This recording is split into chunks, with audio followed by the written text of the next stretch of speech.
गांव में एक गरीब किसान रहता था। वहां पर 2-3 साल से बारिश नहीं हुई थी, जिस वजह से वहां की सारी जमीन सूख चुकी थी।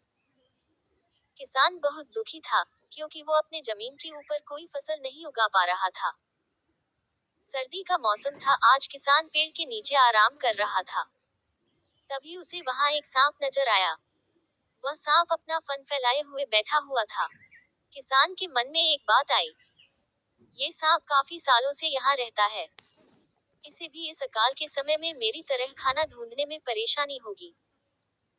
फिर गरीब किसान ने मन ही मन ये तय किया कि वो हर रोज सांप को एक कटोरी दूध पिलाएगा। अगले ही दिन किसान एक कटोरी में दूध ले आया और सांप के बिल के पास रखकर कहने लगा, हे नागराज, आपको मेरा प्रणाम। मैंने कभी ध्यान नहीं दिया कि आप भी यही रहते हैं। सूखे की वजह से मैं तो परेशान हूँ और मुझे लगता है आपको भी परेशानी हो रही होगी, इसलिए अब से मैं रोज आपको एक कटोरी दूध पिलाया करूंगा। किसान ने वो कटोरी वहीं छोड़ दी और वहां से चला। अगले दिन सुबह जब वो कटोरी लेने वापस आया तो उसने देखा कि कटोरी में कुछ चमक रहा है।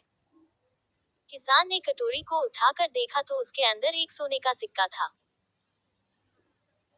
फिर किसान हर रोज सांप को एक कटोरी दूध पिलाता और अगले दिन सुबह हर रोज उसे एक सोने का सिक्का मिलता। एक दिन किसान को किसी काम से शहर जाना था और उसने अपने बेटे को ये जिम्मेदारी सौंपी।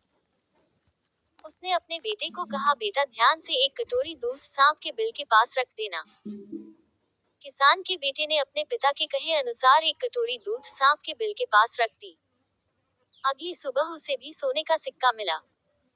उसके बेटे ने सोचा कि यह सांप तो बड़ा कंजूस है, जरूर उसके पास बहुत सारे सोने के सिक्के होंगे।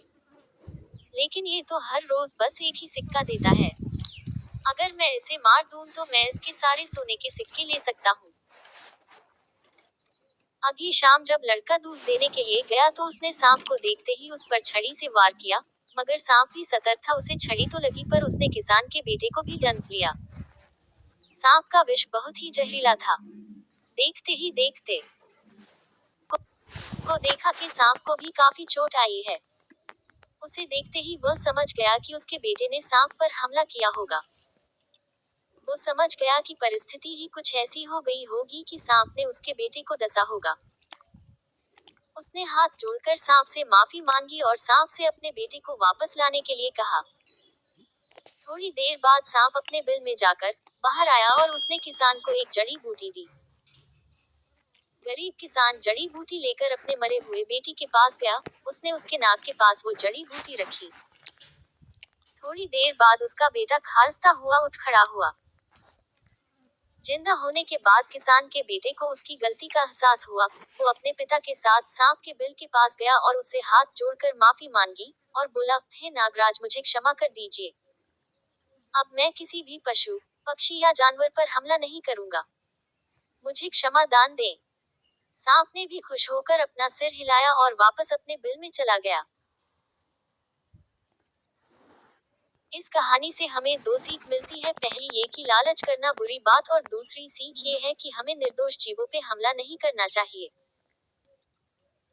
हमें उन्हें बिल्कुल भी परेशान नहीं करना चाहिए। हमें उम्मीद है आपको ये कहानी जरूर पसंद आई होगी। ऐसी ही कहानी सुनने के लिए जुड़े रहे हमसे। हम जल्द ही मिलते हैं एक और नई कहानी के साथ। तब तक के लिए धन्यवाद। गांव में एक गरीब किसान रहता था। वहां पर 2-3 साल से बारिश नहीं हुई थी, जिस वजह से